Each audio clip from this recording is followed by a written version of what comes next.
Guys, apple മാളികയില പറിക്കുന്നു എന്നറിയുമ്പോൾ Samsung അവിടെ പോയി സദ്യ വിളമ്പും. ഇതാണ് സെപ്റ്റംബറിൽ ആപ്പിൾ ഇറക്കാൻ പോകുന്ന ഐഫോൺ അൾട്ര, ആപ്പിളിന്റെ ആദ്യത്തെ ഫോൾഡബിൾ ഫോൺ. ഇത് ആക്ച്വലി ചൈനയിൽ നിന്നും ഇറക്കുമതി ചെയ്ത ഡമ്മിയാണ്, പക്ഷെ ഇങ്ങനെ തന്നെ ആയിരിക്കും ഇതിന്റെ original item. So Galaxy Z Fold 8 വെച്ച് ഇതിനെ നമ്മൾ കമ്പയർ ചെയ്യുവാണെങ്കിൽ ഐഫോൺ അൾട്രയുടെ ഷേപ്പ് എനിക്ക് കുറച്ചുകൂടെ വിയേർഡ് ആയിട്ടാണ് തോന്നുന്നത്. ഒരു കോർണർ ഷാർപ്പ്, മറ്റേ കോർണർ റൗണ്ട്. സാംസങ്ങിന്റെ ഫോൾഡ് ഇത് അടുത്തടുത്ത് വെക്കുമ്പോൾ സാംസങ്ങിന്റെ ഫോൾഡിലാണ് ആക്ച്വലി പൊക്കം കൂടുതൽ. ബാക്കിൽ 2 ക്യാമറ, മൈക്രോഫോണിന്റെ ഹോൾ കണ്ട് ഒരു പ്രത്യേക ഷേപ്പിലും ഒരു ഫ്ലാഷും ഉണ്ട്. ഇനി റൈറ്റ് സൈഡിൽ നമുക്ക് പവർ ബട്ടണും ക്യാമറ കൺട്രോൾ ബട്ടണും ഉണ്ട്. ഇതിൽ ക്യാമറ കൺട്രോൾ എനിക്ക് പ്രസ് ചെയ്യാൻ പറ്റുന്നുണ്ട്, പവർ ബട്ടൺ പ്രസ് ചെയ്യാൻ പറ്റുന്നില്ല. So this will be A finger print scanner. Yes, touch ID തിരിച്ചു വരികയാണ്. അല്ല, സൈഡിലെ വോളിയം ബട്ടൺ എവിടെയെന്നല്ല, ഇത് തന്നെ ഞാനും ആദ്യം ആലോചിച്ച, പിന്നെയാണ് കണ്ടപ്പോൾ മുകളിലായിട്ടാണ് ഇവർ വോളിയം ബട്ടൺ വെച്ചിരിക്കുന്നത്. അതിനൊരു കാരണമുണ്ട്. കാരണം നിങ്ങളുടെ ഐപാഡ് ഉപയോഗിച്ചിട്ടുണ്ടെങ്കിൽ അതിനകത്ത് പവർ ബട്ടൺ എവിടെയാണ് വരുന്നത്? ഷോർട്ടർ സൈഡിലും വോളിയം ബട്ടൺ ലോങ്ങർ സൈഡിലാണ് വരുന്നത്. ഏകദേശം അതേപോലെ തന്നെ ഒരു ഐപാഡ് മിനിയുടെ ഷേപ്പാണ് ഇത്. സോ ബേസിക്കലി അവർക്ക് നമ്മൾ ഉള്ളിലുള്ള ഡിസ്പ്ലേ കൂടുതൽ ഉപയോഗിക്കണമെന്നാണ്. ഔട്ടർ ഡിസ്പ്ലേ കണ്ടോ, വിചിത്രമായ ഷേപ്പാണ്. ഒരു 5.5 ഇഞ്ചിന്റെ സ്ക്രീനാണ്. സാംസങ്ങിന്റെ സ്ക്രീൻ വെച്ച് നോക്കുമ്പോൾ എനിക്ക് പേഴ്സണലി സാംസങ്ങിനാണ് കുറച്ചുകൂടി അപ്പീലിംഗ് ആയിട്ട് തോന്നിയത്. ഐഫോൺ അൾട്രയുടെ സ്ക്രീൻ ഗാർഡുകൾ കണ്ടു കഴിഞ്ഞാൽ സ്ക്രീനിന് ഏകദേശം ഈ വിചിത്രമായ ഷേപ്പാണെന്ന് വിചാരിക്കും. പക്ഷേ ഈവൻ ഡമ്മിയിൽ നമ്മൾ ക്ലോസ് ആയിട്ട് നോക്കുവാണെങ്കിൽ അറിയാം, ഫ്രണ്ടിലുള്ള സ്ക്രീൻ സിമെട്രിക്കൽ ആണ്, റൗണ്ടഡ് കോർണേഴ്സ് ആയിട്ട്. ഈ സൈഡിലുള്ള ഭാഗം ചുമ്മാ ഇങ്ങനെ വിട്ട് കിടക്കും, നമ്മുടെ ഈ പിക്സൽ ഫോൾഡ് ഒക്കെ പോലെ. എന്നാൽ ഡ്യൂറബിലിറ്റി വൈസ് അവർ ടൈറ്റേനിയം ആയിരിക്കും ഉപയോഗിക്കാൻ പോകുന്നത്. ഫോൺ തുറന്ന സമയത്ത് ഇത് കണ്ടോ, ഭയങ്കര സ്ലിം ആണ്. ഓൾമോസ്റ്റ് 4.5 മില്ലിമീറ്റർ ആണ് ഇതിന്റെ തിക്നെസ്. ആൻഡ് ഒരു കാര്യം ഞാൻ സമ്മതിച്ചിരിക്കുന്നു, സാംസങ് അവരുടെ ഫോണിൽ കാണിച്ച ഒരു ആന മണ്ടത്തരം എന്ന് പറയുന്നത് സ്പീക്കർ പ്ലേസ്മെന്റ് ആണ്. അതായത് ഫ്രണ്ട് ഡിസ്പ്ലേയുടെ മുകളിലായിട്ടും താഴെയായിട്ട് സ്പീക്കർ വെക്കുന്നുണ്ട്. അതുകൊണ്ട് ഇങ്ങനെ നോക്കുമ്പോൾ കുഴപ്പമില്ല. പക്ഷെ ഓപ്പൺ ചെയ്യുന്ന സമയത്ത് നമുക്ക് ഈ ഒരു സൈഡിൽ മാത്രമാണ് 2 സ്പീക്കറും വരുന്നത്. അപ്പോൾ ഈ സൈഡിൽ ആ ഒരു സ്റ്റീരിയോ എഫക്റ്റ് കിട്ടില്ല. പക്ഷെ ആപ്പിൾ ചെയ്തിരിക്കുന്ന കണ്ടോ, ആ ഒരു ഫ്രണ്ട് ഡിസ്പ്ലേയുടെ മുകളിൽ നോക്കിക്കഴിഞ്ഞാൽ അവിടെ ഒരു സ്പീക്കർ ഉണ്ട്.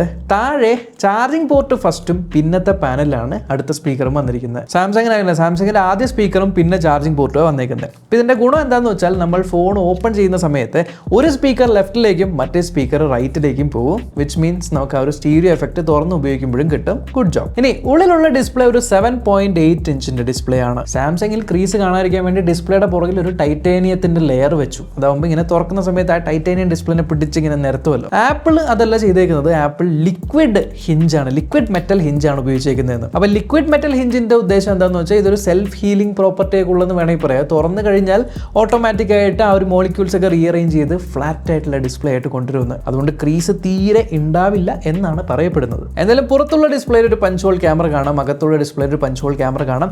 ബട്ട് ഡൈനാമിക് ഐലൻഡ് വേണം എന്നുള്ളതുകൊണ്ട് ആ പഞ്ച് ഹോൾ ക്യാമറനെ ഒന്ന് വലുതാക്കി ബ്ലാക്ക് ബാർസ് ഒക്കെ കൊടുത്തിട്ട് അവർ ഡൈനാമിക് ഐലൻഡ് എന്നുള്ള രീതിയിൽ ഫ്രണ്ടിൽ കുട്ടി ഡൈനാമിക് ഐലൻഡും ഉള്ളിൽ നോർമൽ പഞ്ച് ഹോൾ ക്യാമറ ആയിരിക്കും വരുന്നത്. വിച്ച് മീൻസ് ഫേസ് ID ഉണ്ടാവില്ല. ആൻഡ് അൾട്രാ ഫോൺ ആയതുകൊണ്ട് തന്നെ ഇതിന്റെ പ്രൊസസർ ഏറ്റവും ലേറ്റസ്റ്റ് ആയിട്ടുള്ള A20 Pro അല്ലെ A20 ബയോണിക് ആയിട്ടുള്ള ചിപ്സെറ്റ് തന്നെയാണ്. പിന്നെ ആപ്പിളിന്റെ C2 മോഡം വരും. ഇനി ബാറ്ററി കപ്പാസിറ്റി വൈസ് നോക്കുകയാണെങ്കിൽ ഐപാഡ് മിനി ഏകദേശം 5078 mAh ആണ് വരുന്നത്. കൃത്യമായിട്ട് പറയുകയാണെങ്കിൽ ഈ സൈഡിലുള്ള സെല്ല് 1921 mAh, ഇപ്പുറത്തെ സൈഡിൽ 2962 mAh. അങ്ങനെ ടോട്ടൽ 4883 mAh കപ്പാസിറ്റി ആയിരിക്കും വരുന്നതാണ് പറയുന്നത്. ഇത് ആക്ച്വലി വൈറ്റ് എന്ന് പറയാൻ പറ്റില്ല കേട്ടോ, സിൽവറും ഡാർക്ക് ബ്ലൂ എന്ന് പറഞ്ഞ 2 കളേഴ്സിലാണ് വരുന്നത്. ഇതും കൺഫേം ആയിട്ടുണ്ട്.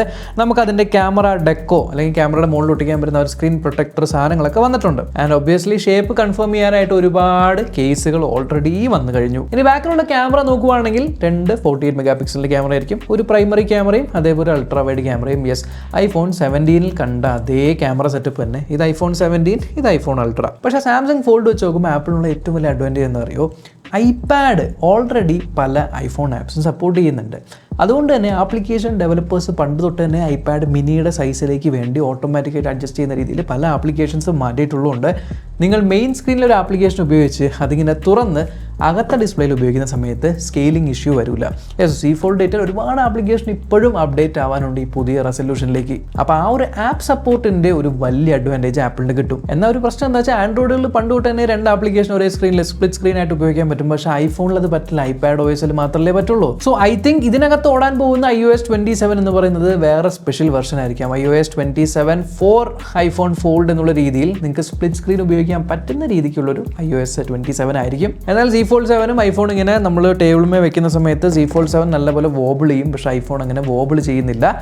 ആൻഡ് ഇതിൻ്റെ പേരിൻ്റെ കാര്യത്തിൽ പല കൺഫ്യൂഷൻ ഉണ്ട്. ഐഫോൺ അൾട്ര എന്ന് വിളിക്കുക, ഐഫോൺ ഫോൾഡ് എന്ന് വിളിക്കുമെന്ന് ഏറ്റവും പുതിയ റൂമർ പ്രകാരം മാക്കിൻടോഷ് പവർ ബുക്ക് ഡ്യുവോ ഓർമ്മയുണ്ടോ? അതേപോലെ ഇതിനെ ഐഫോൺ അൾട്ര എന്നോ ഐഫോൺ ഫോൾഡ് എന്നോ അല്ല, ഐഫോൺ ഡുവോ എന്ന് വിളിക്കും എന്നും പറയപ്പെടുന്നു. പക്ഷെ ഓൾറെഡി മൈക്രോസോഫ്റ്റ് സർഫസ് ഡുവോ ഉണ്ട്, അതുകൊണ്ട് ആ പേരെടുക്കൂ, ഐ ഡോണ്ട് നോ. എന്നാൽ നമ്മളെല്ലാവരും ഒരേപോലെ ഞെട്ടിപ്പിക്കുന്ന ഒരു കാര്യം എന്ന് പറയുന്നത് ഇതിൻ്റെ പ്രൈസാണ്. ഏകദേശം ഇപ്പോഴത്തെ റൂമർ പ്രകാരം $2,300 to $2,500. അതായത് ഇന്ത്യൻ റുപ്പീസിൽ പറയുകയാണെങ്കിൽ ഏകദേശം 2.5 ലക്ഷം രൂപയായിരിക്കും ഈ ഒരു ഐഫോൺ ഫോൾഡിന് വരാനായിട്ട് പോകുന്നത്. സെപ്റ്റംബർ 8-ാം തീയതി ആയിരിക്കും ഈ സാധനം അനൗൺസ് ചെയ്യാൻ പോകുന്നത്. ബട്ട് ഐ തിങ്ക് ഈ ഒരു സാധനത്തിൻ്റെ പ്രൊഡക്ഷൻ ഡിലേ ആവും. ഈ സാധനം നിങ്ങൾക്ക് ചിലപ്പോൾ പ്രീ ഓർഡർ ചെയ്യാം ലിമിറ്റഡ് ആയിട്ട്, എന്നിട്ട് കുറച്ച് ആൾക്കാർക്ക് പിന്നെ കിട്ടും, അങ്ങനെ ആയിരിക്കാം ഇത് പ്ലാൻ ചെയ്യാൻ പോകുന്നത്. But this is all the information നമുക്ക് കിട്ടിയിരിക്കുന്ന ഐഫോൺ അൾട്രനെ പറ്റിയിട്ട്. സോ നിങ്ങൾ ഇതിൽ ഏതായിരിക്കും പ്രിഫർ ചെയ്യാൻ പോകുന്നത്? സാംസങ് ഗാലക്സി Z Fold 8 ആയിരിക്കോ അതോ പുതിയ ഐഫോൺ അൾട്ര ആയിരിക്കോ? കമൻറ്റിലൂടെ അറിയിക്കുക. ചാനൽ ആദ്യമായിട്ടാണെങ്കിൽ സബ്സ്ക്രൈബ് ചെയ്യാൻ മറക്കണ്ട. Until next time, bye bye.